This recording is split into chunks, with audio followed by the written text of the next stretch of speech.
The climbing advice you've heard is wrong. What are we doing? So we're going to be busting 5 myths on fingerboarding that people have been doing for years, that people I've heard chatting about at the climbing walls, at the crags. We're going to be looking at exactly where these myths came from. We're going to be looking at what you can do to avoid these myths and what you can action in your own personal climbing to make sure you don't make the same mistakes others have made in the past. Gonna filter the bullshit. There are a lot of myths, but like, who the fuck are you to say otherwise? Well, if you don't know, my name's Robbie Phillips. I'm a professional climber. I've been climbing now for 15 years. I used to coach the Scottish climbing team, the juniors, and I think I've just got quite a lot of experience of training, both for others and for myself. And yeah, I'd say I'm fairly knowledgeable about the old fingerboard.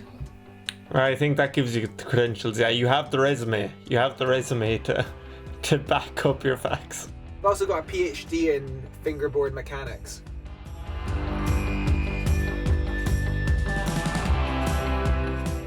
Robbie, when I started climbing, I remember it was drilled into me by all older, more experienced climbers that it's just a perfect way to get injured is using the fingerboard as a beginner. Does that actually hold any truth? Yeah, so there's like a whole myth behind, not being allowed to use a fingerboard if you're a beginner climber. That does stem from, fact, because a lot of beginners who started using fingerboards misused them and then overtrained and then got injured.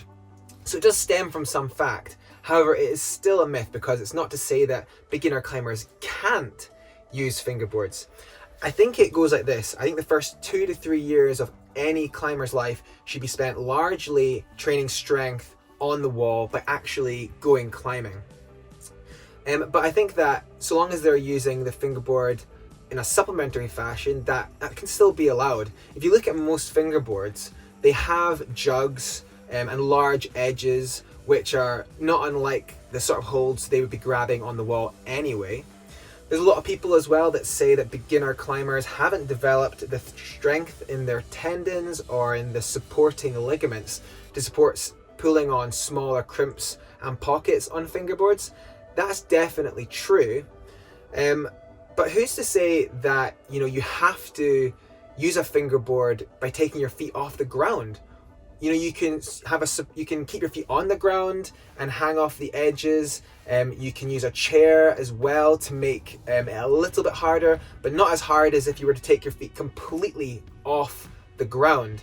Basically what I'm saying is you can tailor the use of a fingerboard to the intensity level that's right. And actually, I think a fingerboard can be used in a fairly safe manner.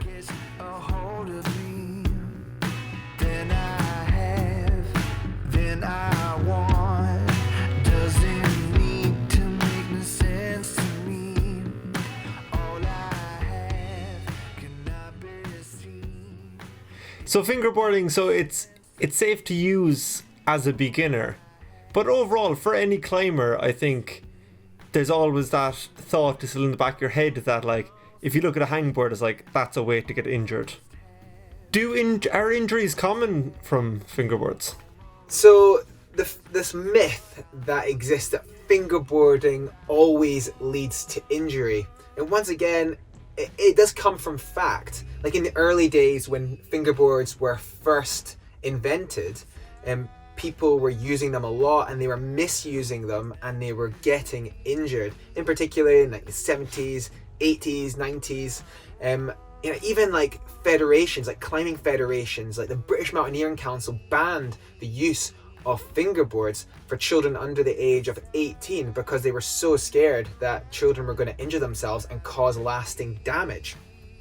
But in the end, it all comes down to poor use and a poor understanding of the protocols on how to use a fingerboard safely and effectively. If you look at fingerboarding and the type of training involved in fingerboarding, it's very repetitive. So you're doing the same movements, the same muscle contractions, and the same ligaments are taking the same strain repetitively over and over and over again in generally quite high intensity scenarios. And that can lead to repetitive strain injury. But we can see the exact same thing if somebody was to, say, attempt a boulder problem or a hard sequence of moves over and over and over again. And we can, the same thing essentially applies. The good thing about a fingerboard, however, is that it's actually very ergonomically designed, specifically so that it's not going to cause your fingers to be twisted in any like odd way or to cause like any undue pain that you might get attempting like a rock climb or a boulder problem outdoors. So actually, in a matter of fact, you can actually use a fingerboard effectively to prepare yourself for times when you might be pulling on different types of grip types, different types of holds. A good example is pockets. Pockets on a fingerboard are very comfortable, and you can build yourself up to being able to hang 2 finger pockets or even 1 finger pockets for when you actually do get on a boulder problem or route outside, and there is one. You're prepared for it basically.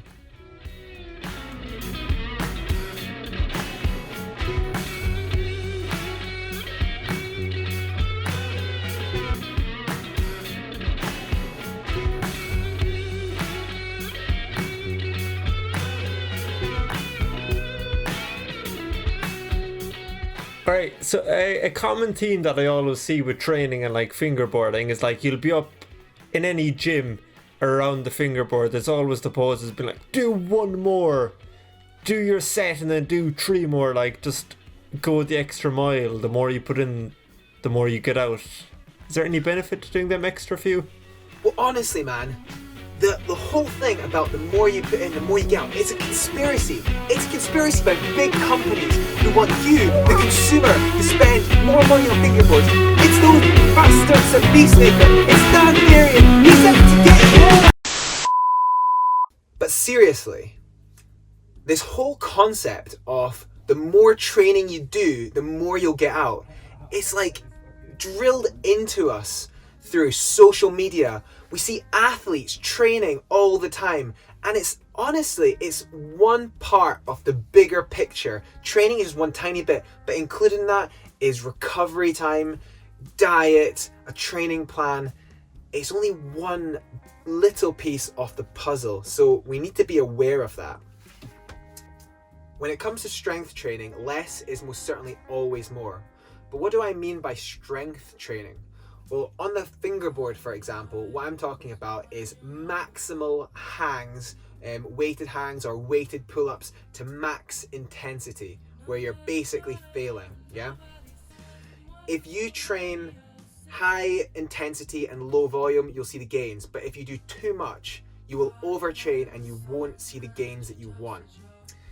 When you train strength in particular, the time to recover between each session is already quite long, and if you overtrain strength, that recovery time will take even longer.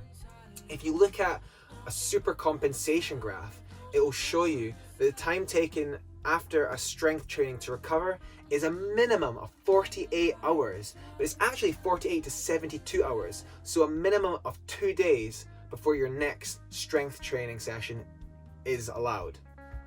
So what can you do to make sure you aren't overtraining when you're doing strength work? Well, just make sure that you're always putting quality over quantity. That's high intensity training at a lower volume. And even more so, make sure you're giving yourself the adequate time to recover between sessions. So 48 hours to 72 hours recovery between strength sessions. That is super important, and trust me, you will reap the benefits if you do this. Don't sigh and wash yourself away. Don't sigh and wash yourself away.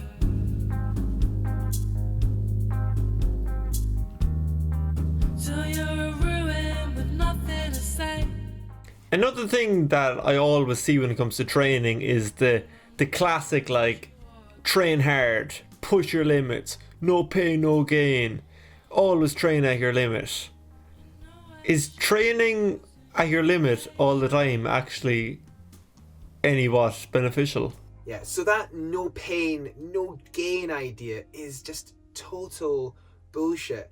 And you know what comes directly to mind is the Rocky movies with Sylvester Stallone training like an animal, you know, trying to build his strength up to the point where he can win the fight and become successful. But you know, in reality, that's not the way things are. And if we actually want to gain maximal strength, we can't be training our max all the time. When I think about maximal strength, what I'm thinking about is, you know, on the fingers, for example, dead hanging maximally for 8 seconds, and you know, that's max strength. But what studies have shown is that actually to build a foundation that you can build on, working at that 70 to 90% of max strength is actually a far better area to work in. And actually you should only be pushing that maximal strength at 100% at certain periods in a program. If you push too often at that max strength, that 100% level, you will risk injury, and actually it will happen eventually. So the way I would action this is by making a fingerboard training plan.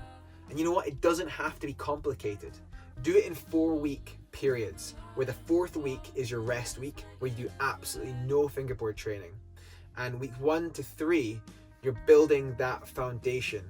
Allow yourself, you know, a little bit of leeway to make things a little bit harder, but use the beginning of each different phase, each different block, to test where your max is and build from there. That way you're going to be building a good foundation from which to build more strength gains on.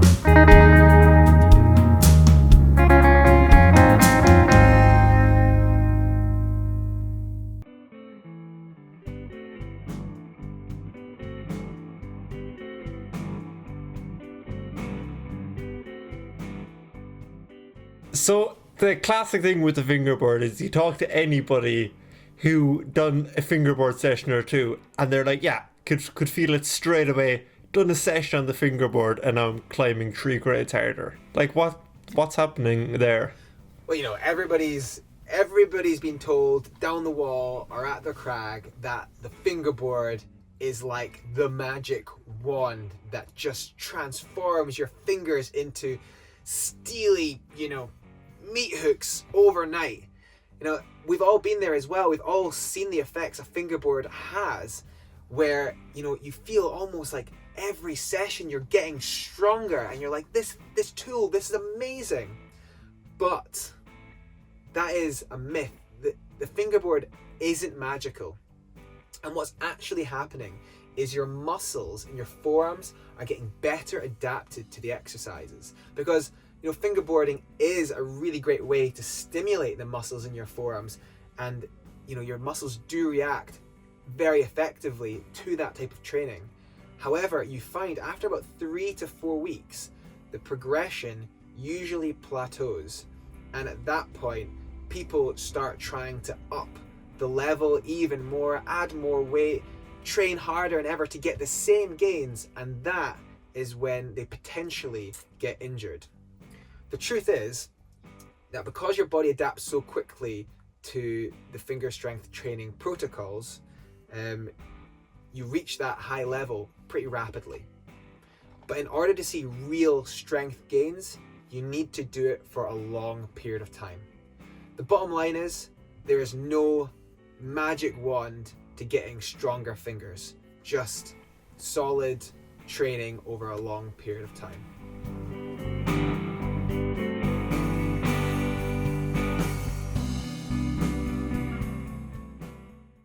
Maximal hangs, weighted hangs or weighted pull-ups to max intensity, where you're basically failing. Yeah, you need to